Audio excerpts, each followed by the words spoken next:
Nancy Pelosi strode onto the Fox News stage, confident that her 37-year tenure in Congress would unnerve a reality TV star.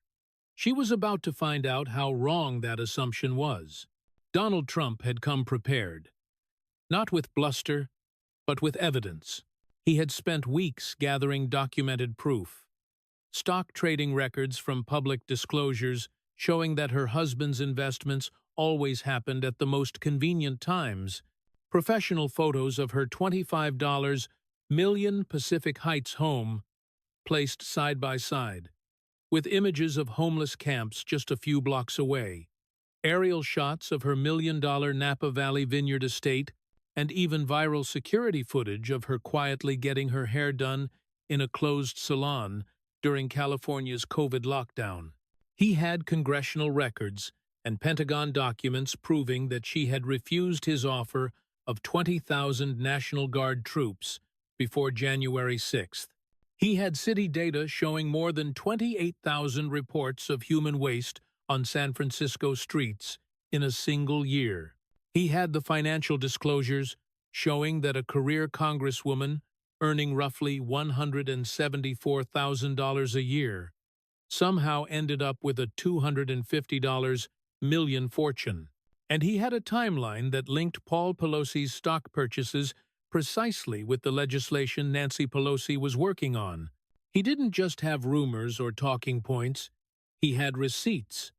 Every piece of evidence had been prepared for maximum visual impact on the Fox News screens. Charts tracing Paul's trading profits over time, side-by-side comparisons of San Francisco in 1987, when Pelosi first took office, versus the city in 2024, and a literal heat map of human waste reports across her district. There was a video compilation of her own COVID-era hypocrisy. Each slide was designed to be immediately clear, undeniable, and devastating. More important, Trump knew that Nancy Pelosi would be caught totally off guard. His team's opposition research had confirmed that she was unprepared to defend how she had amassed her wealth. Friendly media had never pressed her on it. No moderator had ever put those trading records on a screen and demanded an explanation of the timing. No one had made her justify living in luxury while her district fell apart. Institutional deference and media bias had protected her for decades, treating such questions as unseemly or mere partisan attacks. Trump was about to make those questions very public, very documented, and extremely uncomfortable for someone who had spent nearly 4 decades lecturing others about greed and inequality. Nancy Pelosi believed this would be a dignified discussion about leadership and service. She arrived first on stage to polite applause from her supporters and immediate boos from the Trump section. At 84 years old, she wore a high-end pantsuit, one likely costing more than most Americans earn in a month, and carried herself with the imperious dignity of a long-serving speaker. She had all her talking points ready. She would speak of honor, democracy, and her work fighting for working families. Her opening statement rolled off her tongue in a slow, authoritative cadence. "Thank you, Sean. The American people deserve leadership that understands duty, honor, and service. I have spent 37 years in Congress protecting our democracy and upholding the Constitution." She turned toward Trump with barely concealed contempt. "Mr. Trump, you have spent your career enriching yourself at others' expense," she declared. "You bankrupted casinos, cheated contractors, and now face multiple indictments. You are a criminal who attacked the Capitol and tried to overthrow our democracy. You embody everything that is wrong with this country: greed, dishonesty, and contempt for the rule of law." Her supporters applauded. She leaned back, feeling satisfied that she had landed the first blow. But Trump's smile was anything but friendly. It was the look of a businessman who had been bluffed. And when he spoke, sarcasm dripped from every word. "You've been in Congress for 37 years," he began, emphasizing each number. 37 years. You started out making $44,600 a year, and now you're making $174,000. And somehow, you're worth $250 million. How does that happen? Can you explain that to us? Pelosi was taken aback. Trump didn't wait for her answer. I built businesses. I built towers. I created tens of thousands of jobs. I made billions, but I did it in the private sector. I actually built things. He held up a folder of documents and grinned. You, on the other hand, you got rich off insider trading. You and your husband Paul made millions on stock trades that just happened to line up perfectly with legislation you were working on. That's not building, that's stealing. A thunder of shock and disgust erupted from the audience. Pelosi's face flushed. It always stings to be called corrupt, especially when a billionaire is holding your own records in his hand. But Trump was relentless. He had the screens on, scrolling through pages of evidence. Let's talk about Visa, he said. This one is just beautiful. Incredible corruption. A timeline appeared on the screen. March 2008. Visa's IPO was approaching. There was a bill in Congress that could have hurt credit card companies for years. It could cost them billions. Here's the bill's details, he pointed. And what did your husband do, Paul? He buys between $1 million and $5 million in Visa stock right before the IPO. Very interesting timing. Another slide showed the aftermath. And then, guess what happens? The legislation dies in committee. It just goes nowhere. And Visa stock takes off. Paul makes millions and millions. Trump threw his arms wide. Now, I'm just a simple billionaire from Queens, but that sure looks like insider trading to me. You knew the legislation was going to die. You probably killed it yourself. And Paul made millions. Pelosi tried to respond. My husband's investments are all disclosed, she said weakly. Trump cut her off. Disclosed? Disclosed? Disclosed? Disclosed? He mocked loudly. Nancy, disclosure doesn't make it legal. It just means we can all see the corruption. That's not transparency. That's bragging. He flipped to the next slide. This time a list of Paul Pelosi's trades. Let's see more of Paul's deals, he said. One by one, the slides advanced. Tesla. Paul buys $5 million in Tesla stock. 2 months later, you pass subsidies for electric vehicles. Tesla stock goes up. Paul profits. Google. He buys shares right before antitrust legislation gets watered down. Apple. Buys just before favorable tax breaks. Amazon. Buys before you block regulations. Microsoft. Buys before government contracts flow to them. Trump was pacing now, voice rising. Every single trade happens right before legislation that affects that company. And every time, it benefits Paul. It's like he's psychic or something. Like he can see the future. He stopped and looked at the crowd with mock amazement. Or maybe he's married to the Speaker of the House. Maybe she knows what's coming and tips him off so he can make millions. You think that might be it? The audience exploded with laughter and applause. Trump wasn't done. He pulled out another shocking figure. In 2021 alone, Paul made $62 million on stock options. $62 million? While you're here making $174,000 a year and lecturing Americans about income inequality. He shook his head, wearing a falsely incredulous expression. And get this, when Republicans tried to ban members of Congress from trading stocks, you blocked it. You blocked it because you're making too much money. He pointed directly at Pelosi. Nancy, you're running the biggest insider trading operation in American history out of the Speaker's office. You're using classified briefings and legislative knowledge to get rich. That's not public service, Nancy. That's theft. His final blow in this volley was delivered with perfect timing. "I made billions building things," Trump said, arms extended toward Pelosi.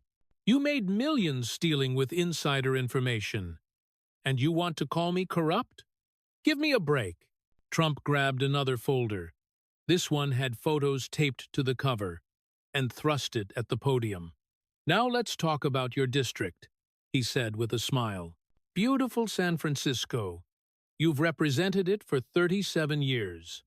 Let's see what you've done with that."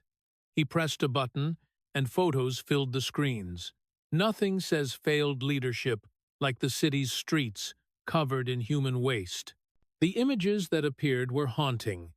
Tents and encampments on sidewalks, people injecting drugs on street corners, used needles in playgrounds, garbage piled high, and yes, literally piles of human excrement lining expensive shopping areas. "This is San Francisco today," Trump continued. "The city you've led since 1987. Over 37 years of Nancy Pelosi.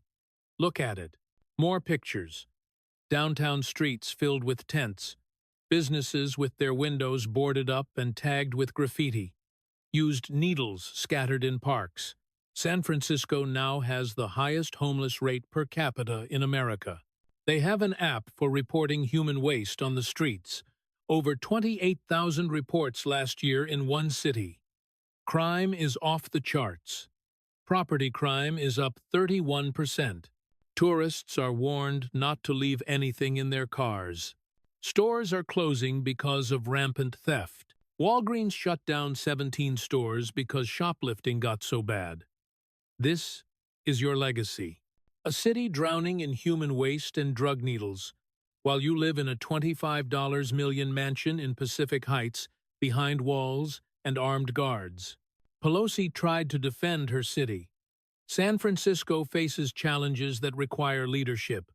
Real solutions, not complacency, she said. Trump cut her off. "Nancy, people are stepping over human waste just to get to work in your city. That's not a challenge, that's a disaster. A failure." He waved the next slide into view. "The middle class is fleeing San Francisco. They simply can't afford it. The median home price is $1.4 million. Average rent is $3,500 a month. Families are leaving, small businesses are shutting down. The city is dying."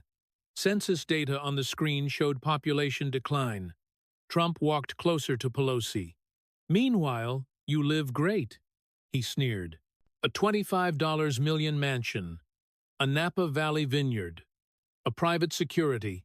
You're doing fine, while the people you represent are wading through tents and human waste." He took another step and pulled up pictures of her house. "Look at your house," he said flatly. $25 million. Walls, cameras, gates, Secret Service detail. You live behind all this, safe and sound. A mile away, people are living in tents and defecating on the streets. San Francisco is your legacy, Nancy, and it's a disaster. 37 years of failure. Human waste on the sidewalks, needles in the playgrounds, crime skyrocketing, businesses fleeing. That's what Nancy Pelosi delivers after 37 years representing San Francisco. Trump surveyed Pelosi coldly. "Now let's talk about your hypocrisy," he continued. "Remember April 2020, middle of the pandemic? America was locked down. Small businesses were dying. People were losing everything. And what did you do? You went on TV to show off your kitchen and a $24,000 Sub-Zero refrigerator full of gourmet ice cream. $24,000 for a fridge. $12 a pint for the ice cream." The audience booed. Even some of your supporters looked uncomfortable. People were losing their livelihoods, and you were flaunting expensive appliances and ice cream? Do you know how out of touch that is? Do you even care? The screen played her 2020 TV clip. Pelosi, standing in a marble kitchen, opening a massive refrigerator. showing off case after case of $12 artisanal ice cream. Trump shook his head. And it gets worse. You shut down salons all across California, closed them for months, wrecking people's businesses, and then secretly went to a salon yourself. No mask, hair being washed, video leaked, remember? You claimed it was a setup. You blamed the salon owner, the woman whose business you ruined with your lockdowns. Nancy, you did exactly what you demanded everyone else do. You closed the salons, and then you quietly went to one wearing no mask. You told everyone to wear masks and distance, then you strutted around your mansion maskless. Another video played. Pelosi at a salon without a mask, smugly smiling. Trump pointed at her. Rules for thee, but not for me. Small business owners in your district lost everything they had. While you're jetting around in luxury, you're not a public servant, Nancy. You're a hypocrite, with a $24,000 refrigerator. He gathered himself. One more thing. Let's talk about January 6th, since you love blaming me for it so much. Pelosi opened her mouth, but he cut her off. As Speaker of the House, you are responsible for security? True or false? He demanded. Pelosi hesitated. The Capitol Police are technically under Congress's authority. Yes, the Speaker has oversight. But Trump pushed on. On January 3rd, 3 days before the attack, I authorized 20,000 National Guard troops to protect the Capitol. I offered them to you. Here's the order. He flashed Pentagon documents on the screen. Trump's signature authorizing 20,000 guards. I said, take them, use them, protect the Capitol. Then the timeline. Jan 3. Trump authorizes 20,000 troops. Jan 4. Pelosi's office rejects the offer. Jan 5. Capitol Police request more support denied. Jan 6. Capitol is breached. You rejected the troops, Trump shouted, slamming his finger on the timeline. The Capitol Police asked for help again, and you said no. Why? Because you didn't want Trump's guards there. You made a political choice to leave the Capitol vulnerable. Pelosi began to interrupt, but Trump kept talking. Then, when the Capitol got attacked, who did you blame? You blamed me after you had rejected the security.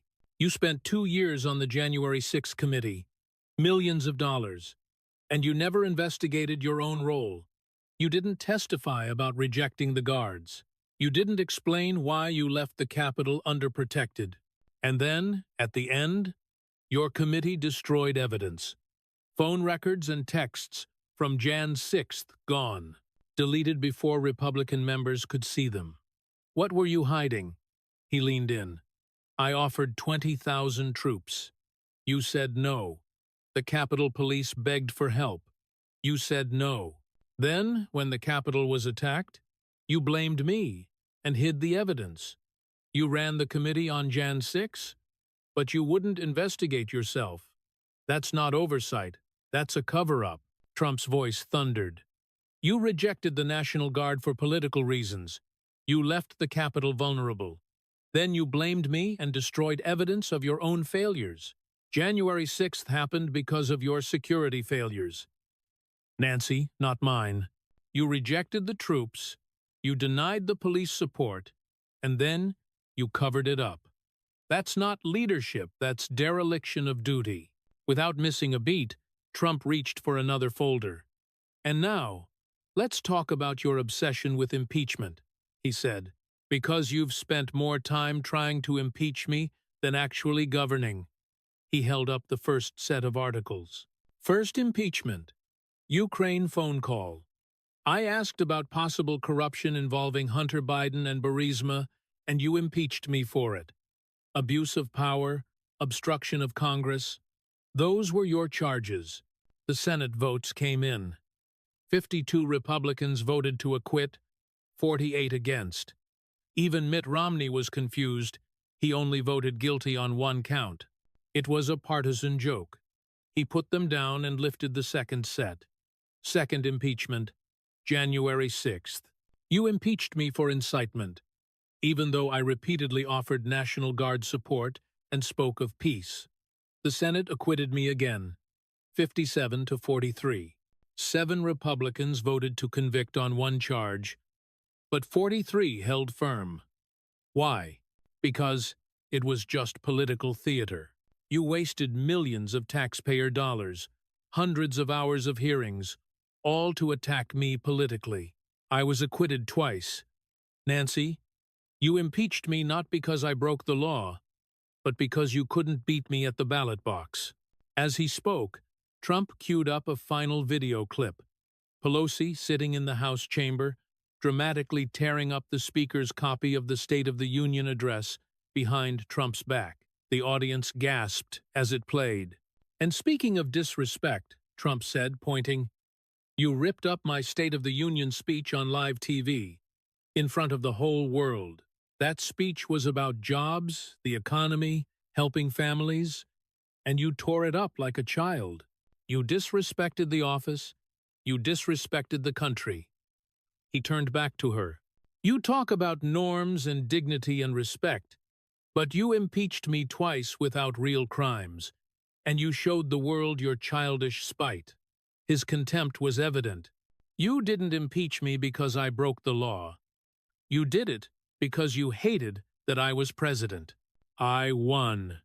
You lost. That's not oversight. Nancy, that's obsession. That's hatred. That's putting politics above country. 2 impeachments, 2 acquittals, millions wasted. A State of the Union ripped up on national TV. That's not leadership, Nancy. That's pure partisan hatred." Trump took one final folder from the stack.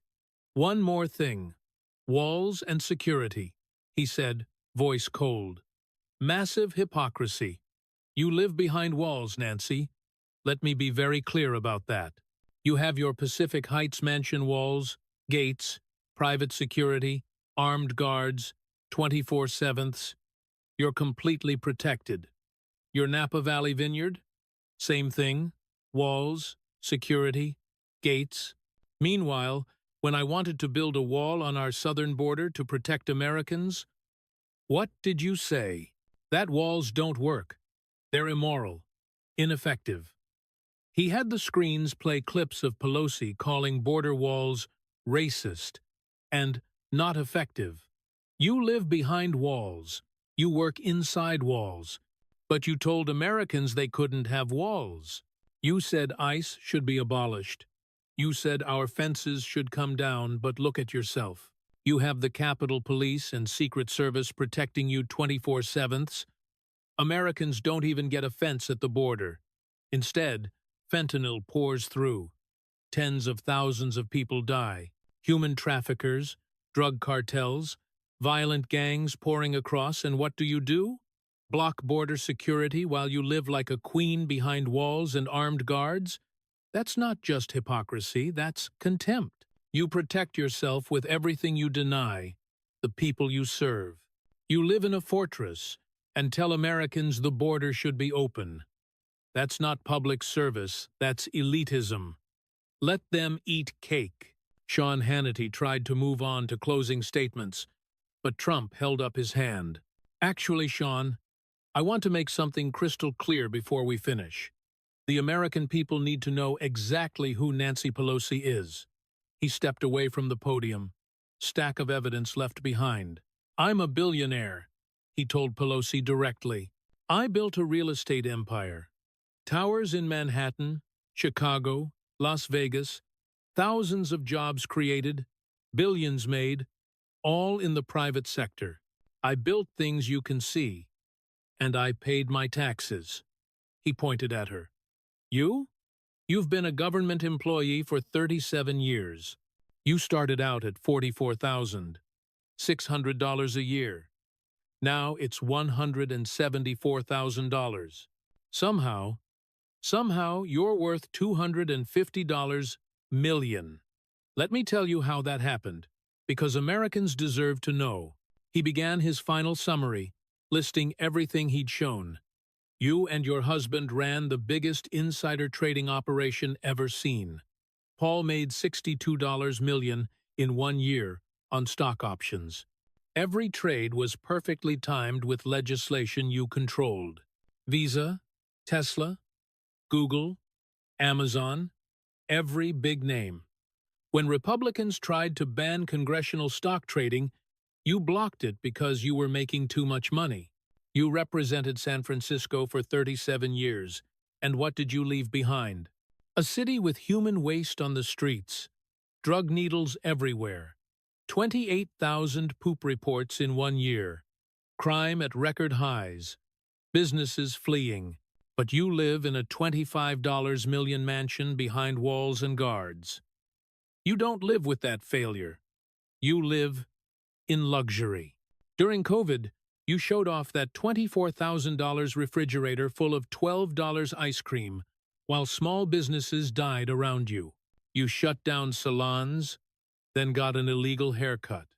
You ate gourmet ice cream in your mansion while people suffered outside. He continued, "On January 6th, I offered 20,000 National Guard troops to protect the Capitol. You refused them. The Capitol Police asked for backup.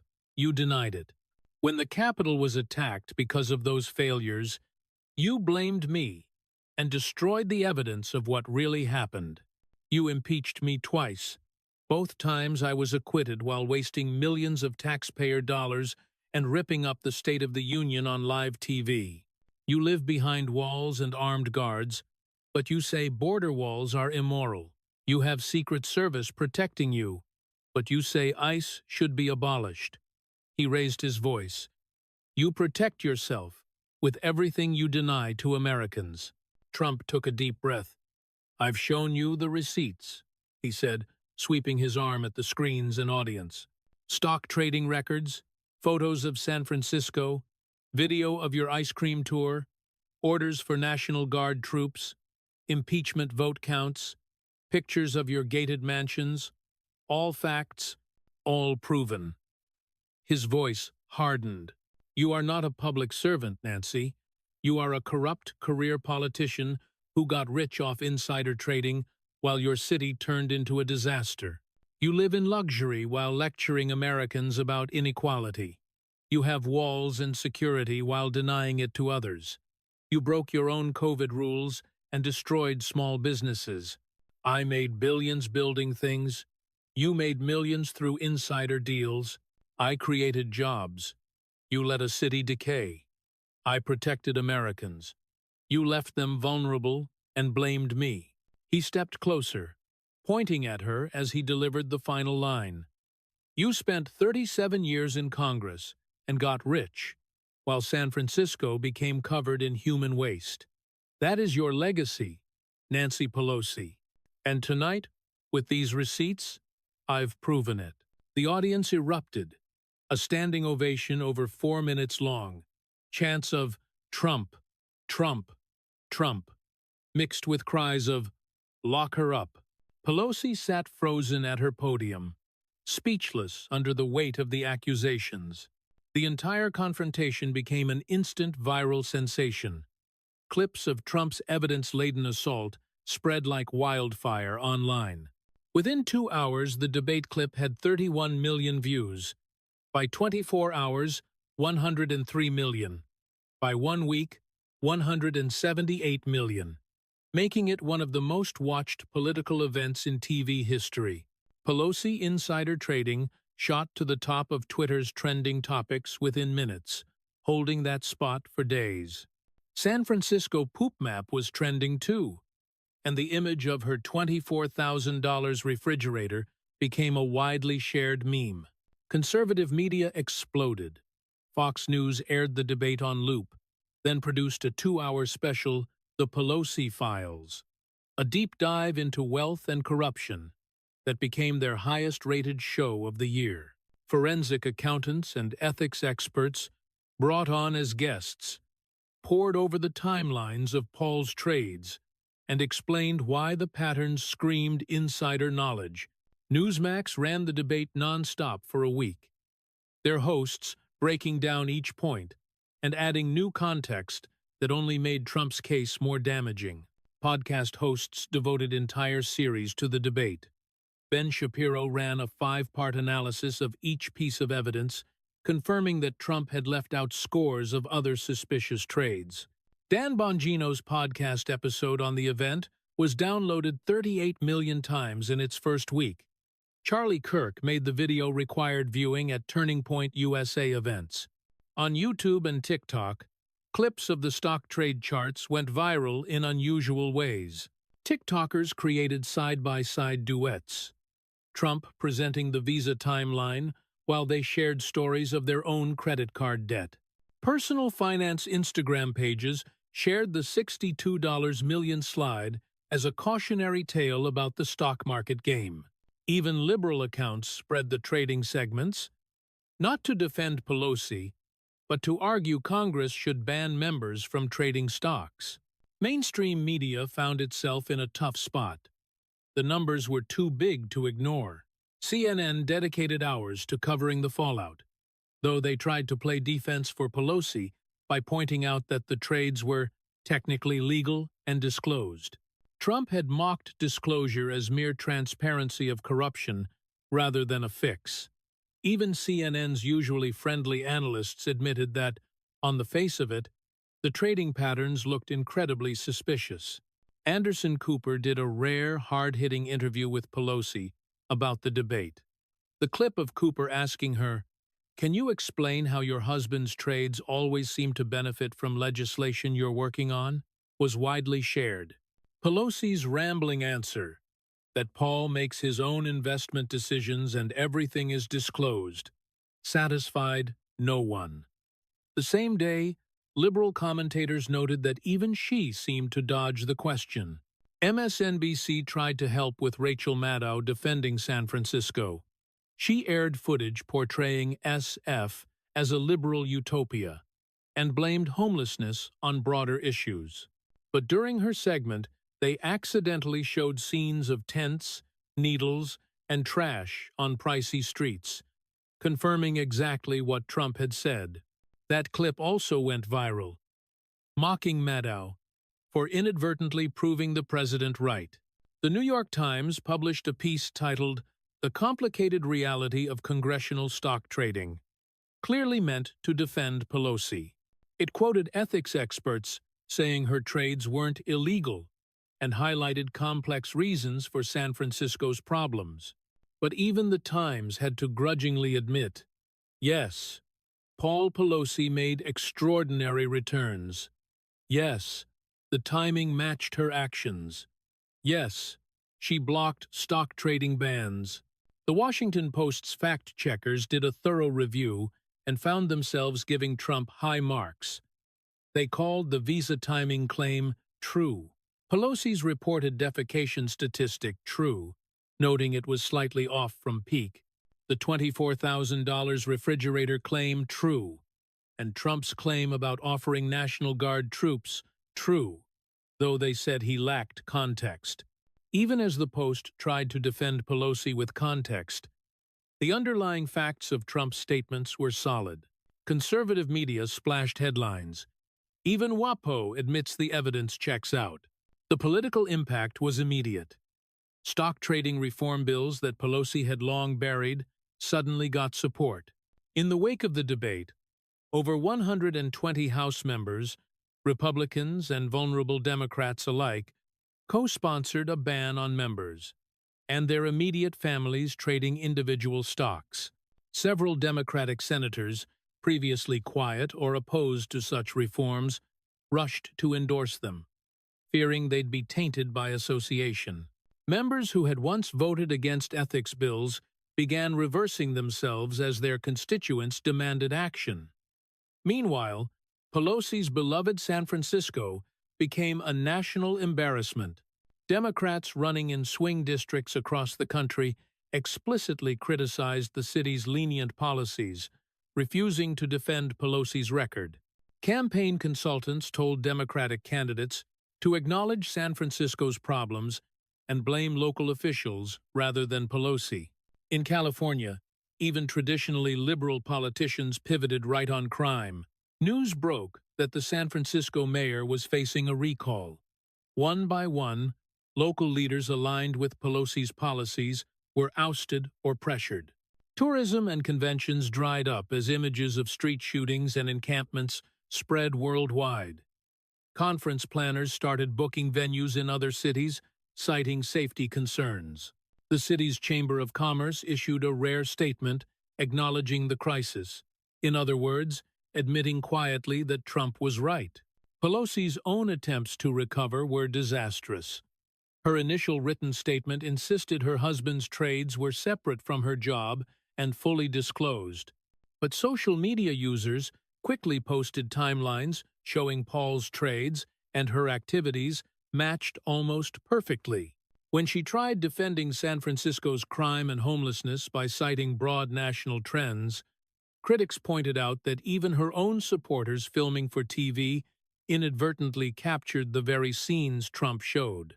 On ABC's The View, Whoopi Goldberg asked Pelosi point-blank if she understood why the public found the trading timing so unsettling. Pelosi snapped, "No, I don't see anything wrong. We follow all the rules." The clip of her petulant refusal went viral as an example of her seeming tone deafness. Fellow Democrats quietly distanced themselves. Minority Leader Hakeem Jeffries began publicly supporting a stock trading ban, carefully not naming names, in an effort to rebuild trust. Senator Chuck Schumer said Democrats needed to lead on ethics reform. Longtime colleagues who'd worked with Pelosi for years suddenly had scheduling conflicts when asked to appear together. Pelosi even wrote an op-ed in the San Francisco Chronicle, calling it "My Love Letter to San Francisco." She praised the city's innovation and resilience, but barely mentioned homelessness or crime. Chronicle readers pummeled it in the comments. One scathing reply, "I stepped in human feces on Market Street yesterday on my way to work. That's your 37-year love letter," got thousands of upvotes. The Chronicle's own editorial board subtly suggested she was too close to see the city's problems and gently called for new leadership. Finally, about 3 months after the debate, Nancy Pelosi announced what everyone had been anticipating. She would not seek another term as House Democratic leader. Her press conference looked like defeat. She appeared older and more worn than people remembered, trying to frame it as a graceful passing of the torch. But reporters were blunt. When one asked if the debate's focus on her wealth and her husband's trades influenced her decision, Pelosi answered flatly, "I don't make decisions based on Republican attacks." The line was transparently false and quickly became another widely shared moment. Another reporter asked what she would tell San Francisco residents who felt she'd let their city decline. Pelosi's answer about fighting for resources satisfied nobody. In the polls, the impact was dramatic. Before the debate, only about 43% of voters thought Pelosi got rich through shady trading. Afterward, that figure jumped to 71%. 38% had believed her security failures contributed to Jan 6th before. After, 64% believed it. 54% thought she was out of touch before. After, 79% did. Her $24,000 refrigerator had become the symbol of everything voters now saw as elitist. Republican ads in 2022 and 2024 featured images of her ice cream tour when talking about inflation and income inequality. Pelosi's ice cream became shorthand for political hypocrisy. Pelosi tried further damage control, but it only backfired. Her statement defending her husband's trades was immediately undermined by users posting side-by-side charts of the trades and legislative timeline. Videos of her defenders in San Francisco praising the city went viral because, in every shot, tents and needles appeared in the background. Each time she explained away the freezer as, "just showing my kitchen." Critics asked why she needed a refrigerator worth more than most houses. When she apologized for the salon incident, that apology clip became another meme. 3 months after the debate, Pelosi formally stepped down as Democratic leader. By then it was clear why, even if her statements said otherwise. She could no longer credibly lecture on greed when her own quarter-billion fortune was under scrutiny. She lost her status as the moral arbiter on inequality or corruption. Trump, on the other hand, saw his credibility rise, even among some who disliked him. Critics who had dismissed his accusations as mere insults now saw evidence they couldn't ignore. Focus groups of suburban swing voters who had never heard of Paul Pelosi's trades were shocked to see the patterns laid out. "If that's all true," one voter said, "why isn't she in prison?" Republicans took a page from Trump's playbook. Bring the receipts. In the following years, many GOP candidates copied this strategy, compiling visual dossiers of opponents' wealth, stock trades, voting records, and personal indulgences. "Do it like Trump did to Pelosi" became the mantra for hard-hitting accountability attacks. More broadly, the debate shifted how Americans thought about political wealth. For years, Democrats had framed the issue around corporate greed and billionaires, while their own leaders' wealth was rarely scrutinized. Trump's debate forced a new narrative. Now, people were asking why longtime politicians get rich on government salaries. The contrast he drew, "I built towers, she built a toilet," figuratively, resonated with voters tired of being lectured about greed by a politician who had seemingly enriched herself. The debate showed them a concrete example: real insider trades with dates and dollar amounts, not just accusations. A year later, Nancy Pelosi was effectively out of the national spotlight. She still represented her district in Congress, but her power and credibility were gone. If she appeared on news shows, they tiptoed around any question of her wealth or her husband's trades. The omission became a running joke. Even her allies couldn't bring themselves to defend her on these issues. Academics began using the debate in classrooms not for policy, but as a case study in how evidence can decimate a political figure's image. Business and communication schools analyzed Trump's method of juxtaposing facts and visuals to make a complex argument clear and compelling. Most importantly, the debate changed the conversation in America about how did they get so rich. That question used to be dismissed as a conspiracy theory. Now, millions of Americans were asking it about any career politician with unexplained wealth. They remembered Trump's faces, an empire of shiny towers and jobs on one hand, and a politician with a lavish lifestyle on little salary on the other. Donald Trump had shown the receipts in 90 minutes, actual insider trading records with dates and numbers, photos of decline versus wealth, videos of hypocrisy, and official documents of rejected troops. He framed the confrontation not as a policy debate, but as a stark moral battle between two types of people: those who create wealth by adding value, and those who extract wealth through position. His message was simple. His billions came from building real businesses, paying taxes on them, and employing thousands. Nancy Pelosi's wealth came from her government position and her husband's timely trades while her city crumbled. By the end of the night, the mirror Trump held up to America was clear.